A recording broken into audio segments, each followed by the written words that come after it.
Purpose of Masonic infiltration and the purpose of communist changing of culture. In the beginning, you need the torture and you need the guard to stand there with a water gun.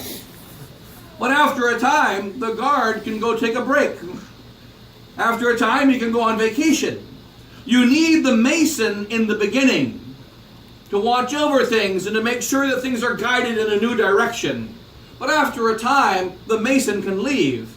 You will notice, for instance, in America, that the Masonic lodges are in every single one of our towns. If the town has 3 people in it, 2 of them are Masons, and there's a Masonic lodge. There may not be a gas station, there may not be a convenience store, but there is a lodge. And that you're finding now when you visit those lodges, the average age of the Mason in the Masonic lodge is about 102. They're all just like the nuns in the convents and like the monks. Does that mean Masonry is dying? Absolutely not. The Masons have achieved their purpose. They have changed the monkeys. They have changed the people to think like Masons, to act like Masons, even though they don't know what a Mason is. They never joined a Masonic lodge, and they never studied Masonry. But they have been changed. Enter the 5th monkey. The 5th monkey is Michael Mack. The 5th monkey is Chris Ferrara. The 5th monkey is the neocon movement. They enter in and they say, well, you see, what's the problem with the church? The problem is not Vatican II. The problem isn't, we heard that once upon a time that if you reached for the truth, this water gun of Vatican II blasted you. And you were a heretic and you were a schismatic and you had to believe in these modern heresies. You had to believe in these modern errors. But in fact, that's not the problem. Because yesterday I tried to reach for a banana and all that happened, another monkey beat me up. If only we had nice monkeys, everything would be fine. The problem is there's too many mean monkeys in the world. And all we got to do is make nice monkeys and then we can all eat bananas. This is the problem. So here we are. We're in the age of the 5th monkey. All these monkeys are gathering together. They're all gathering in Steubenville. It's a good place for them to meet. They're all gathering together where they have the Scott Hahn is nearby, and the whole conservative movement of EWTN is nearby. They're meeting right there in order to appeal to those people, the conservative, standard, noble sort of movement that's not traditional. And then you have the so-called traditional movement. They're all gathering together to say, you know what the problem is? The problem is those monkeys in the Vatican. We're all a bunch of mean monkeys. That's the problem. The problem is we've got cardinals and bishops who have an attitude. That's a problem. They have a spirit. That's a problem. This is the attitude and the spirit of Vatican II. You can see a little catacombs interview of Michael Matt and the Christopher Ferrara just a short time ago, and it's on the internet. It's on the website of the Remnant newspaper. And in that catacomb interview, they point out a Rome Reports article, or a Rome Reports news report. And Rome Report says almost 80 signatures signed a document that said that Pope Francis is guilty of 7 heresies. These signatures reject Vatican II. And Michael Matt and Chris Ferrara, who have become now icons of Catholic tradition, they respond and say, look, how come they're saying that you reject Vatican II? To say that you're against Pope Francis doesn't mean you're against Vatican II. And Chris Ferrara says, well, I'm a Catholic. I believe the teachings of the Catholic faith. I believe what the Catholic faith teaches, what the Catholic Church teaches. And therefore, I don't accept heterodox teaching. It's not about Vatican II. It's a meaningless statement. We reject Vatican II. What does it mean? We quote unquote reject Vatican II. The statement has no meaning. Except this. You're not one of the chosen guys. That is, you're not one of the mean monkeys. You're not one of the chosen guys. You're not part of this movement that is the liberalization of the Catholic Church. When we say that we reject Vatican II, all we mean is that we reject the liberalization of the Catholic Church. That's what we mean. We know there was a council. And when you look at that council, you see that there's no actual dogmatic statement in the council that says, you must believe this proposition. So therefore, it's a non-dogmatic council. It's only an expression of an attitude and a spirit and a pastoral direction. And no man can be held to believe in a spirit or a pastoral direction. So therefore, there's no errors or heresies in the council. The council has been a disaster. The council has been terrible. The council has been awful. How has it been awful and terrible? Because the spirit of that council and the direction of that council has been awful. And we have people in the church today who have the spirit of the council in them. They must remove that spirit. Now, these are the statements that should come from a Mason. These are statements that should come from a card-carrying Satanist. They are statements that should come from a communist who is being paid by the Politburo to say these foolish things. They're not. They're coming from monkeys. They are coming from men that are not wicked. They're coming from men that are not evil and not guilty. Coming from men that have a clean conscience. What is the effect? You have a young boy, 18 years old. Another young boy, 18 years old. One of them meets the local girl with 5,000 tattoos, spots from the various drug injections, and is a local prostitute. He falls madly in love. The other 18-year-old boy meets a really nice Protestant girl who's deeply religious and spiritual and nice. Which one loses the faith forever? The one that met the Protestant girl. Eventually, when you were the prostitute and a rotten girl and an evil girl, you wait, I can't stay this way. I have to leave this evil life. And you go back to the truth. But the nice girl who believes in doctrines that lead the souls of her children and her husband to hell, the nice girl that is nicely belonging to the kingdom of Satan, that girl stays glued to the boy, and he loses his faith, and he never comes back. How does the revolution get sealed? It was pointed out by Father Giselle back in 2012. He says we're in the stage of the thermitization, or the burning in of the revolution. How does the revolution get sealed? If a revolution requires the guy with a gun to always be there, the revolution is a failure. If the revolution requires the communist leader to always be implementing his communism, the revolution is a failure. The way the revolution succeeds is by getting the ordinary man, and especially the good man, and the just man, to believe in the lies of the revolution, to believe in the errors of the revolution. Why did the fifth monkey not reach for a banana? Because there was a guard with a water hose who was a jerk. It was not because of the other monkeys. There was a man with a water hose that sprayed whoever reached for a banana. That's the problem. And the water hose is still there. They don't reach for the banana.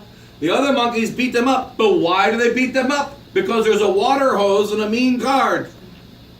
The water hose can be shut off. The mean guard can go on vacation, but it's still the reason, and it caused the problem. In our situation in the church today, we have a very grave problem. One in which we are seeing what the prophecy of St. Francis of Assisi fulfilled, that the deceit shall grow so far that it will deceive, if possible, even the elect. We're at the stage now where the good men are telling us, forget about the council. The council is a dead letter. Even my own brother and other priests of the Society of Pius X are saying, Pope Francis has gone beyond the council. Pope Francis is worse than the council. Is he? Is he? Modernism has been a heresy for over 200 years in the church, condemned by St. Pius X in 1907. The modernists of 1907, what did they say? All religion must be eradicated. There is no Catholic God. There is no morality indicated by the church. It's an invention only of men. Morality is invented by us.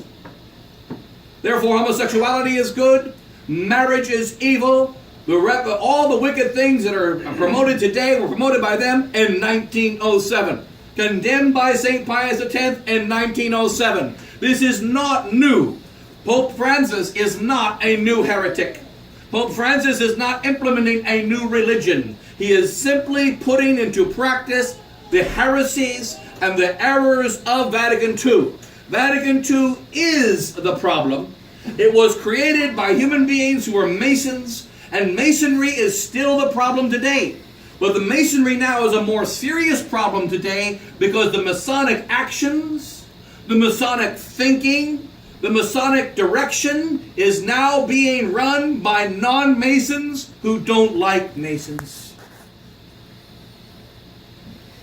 The neocon movement, the false resistance, the false movement of the conservatives, these are the greatest soldiers today in the kingdom of Satan. They are the ones who are making sure that whoever rises up against the devil will not shoot at him. Whoever rises at the devil will shoot at straw men. Consider one important statement of Chris Ferrara and Michael Matt in that interview, their little remnant interview of a few weeks ago, or whenever, very recently. We're against an attitude, a liberalization of the church. What is liberalization? It's an ongoing, moving thing. Liberalization, a changing, a movement, a change, a negative change.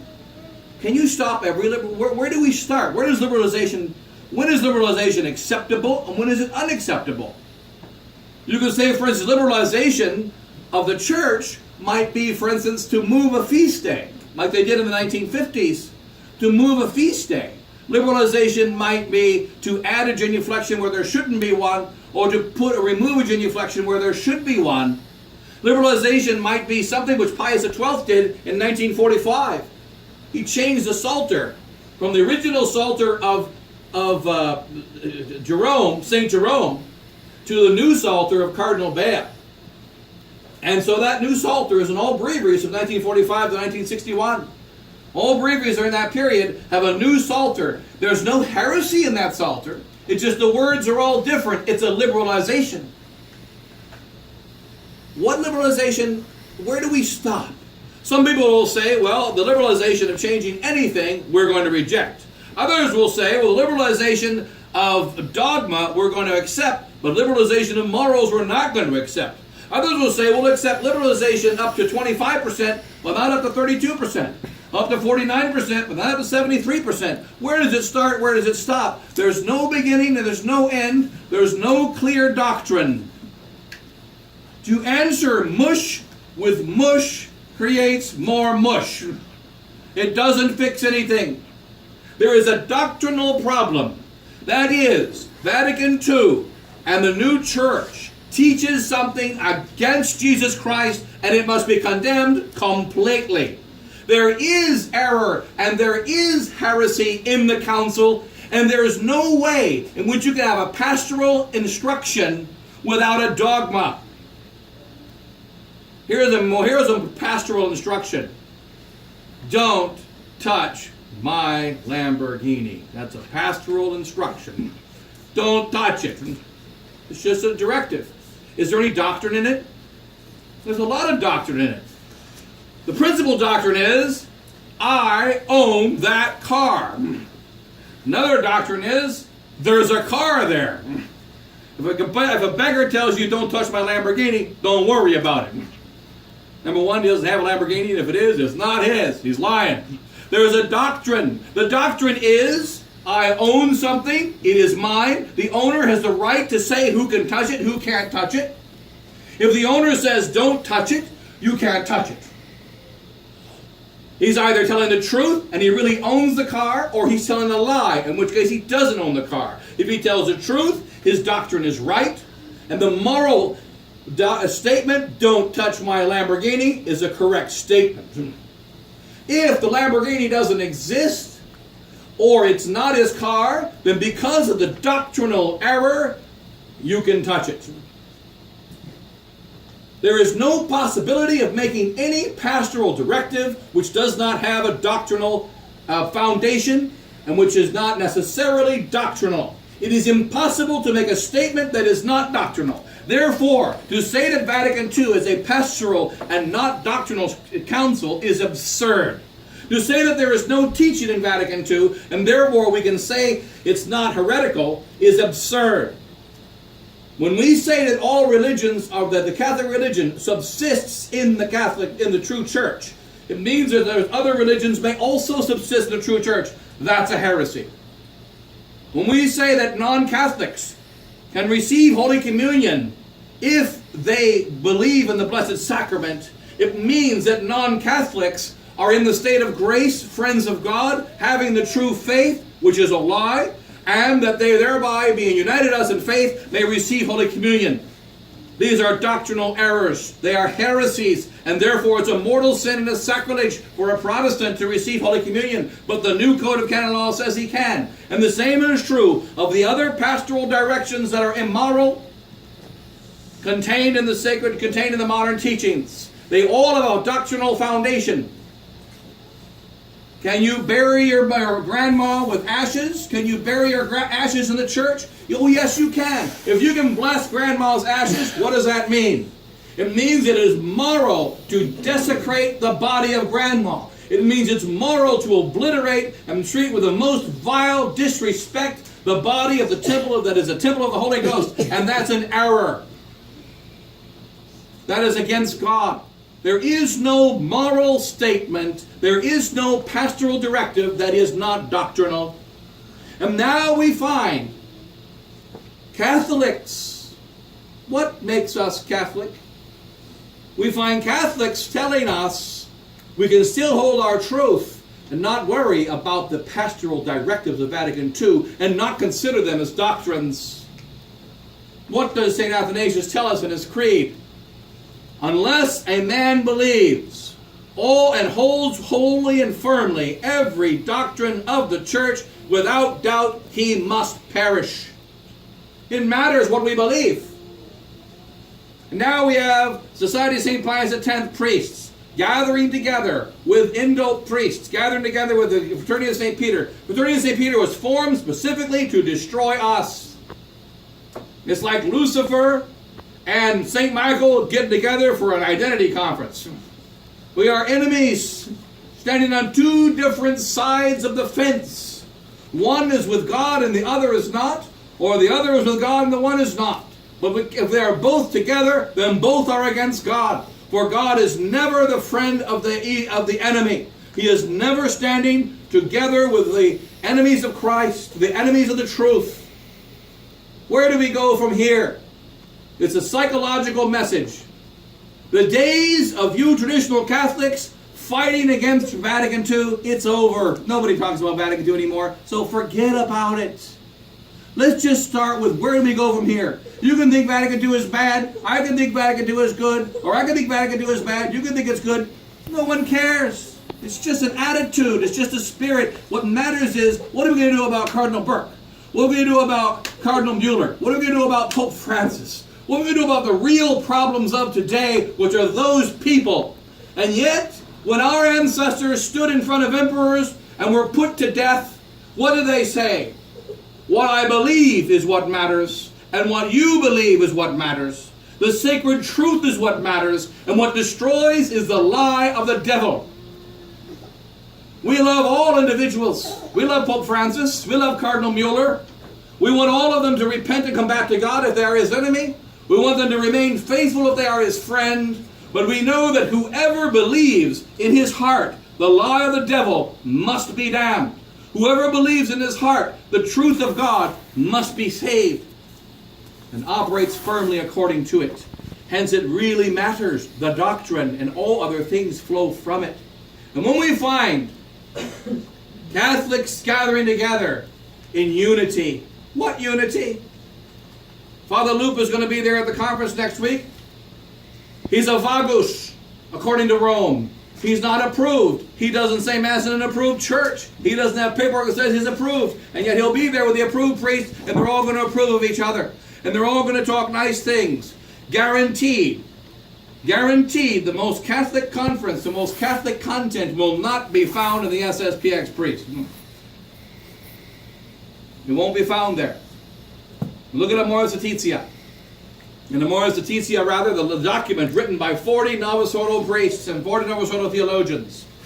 They say clearly and explicitly, Pope Francis, you taught 7 heresies. These heresies must be condemned. Now look at the exact same commentary made by Bishop Follet, Father Glaise, and Father Gaudron, the priest of the society, the official SSPX commentary.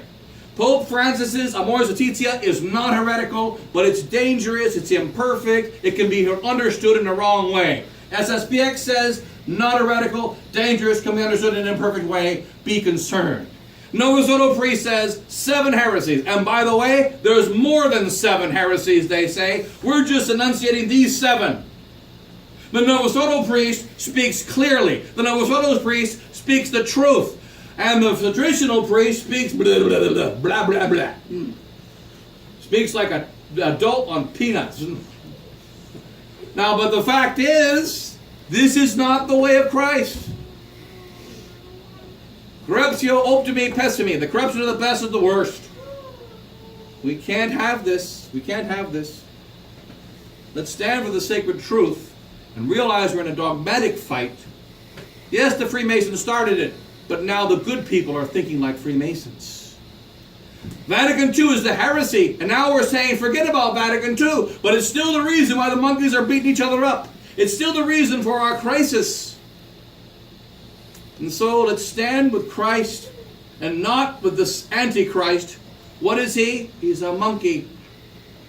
The fathers tell us that he is the devil and the Antichrist are the ape of Christ. They'll look a little bit like him, but they're apes. They're not human, they're not divine, they're demonic. Don't act like an ape. Don't act like a monkey. Don't monkey see, monkey do. But follow the teaching of Christ. Follow the way of our ancestors. Stand firmly for the truth and hold it firmly in our hearts. And then we will live forever, the friends of God, and survive the great coming chastisement.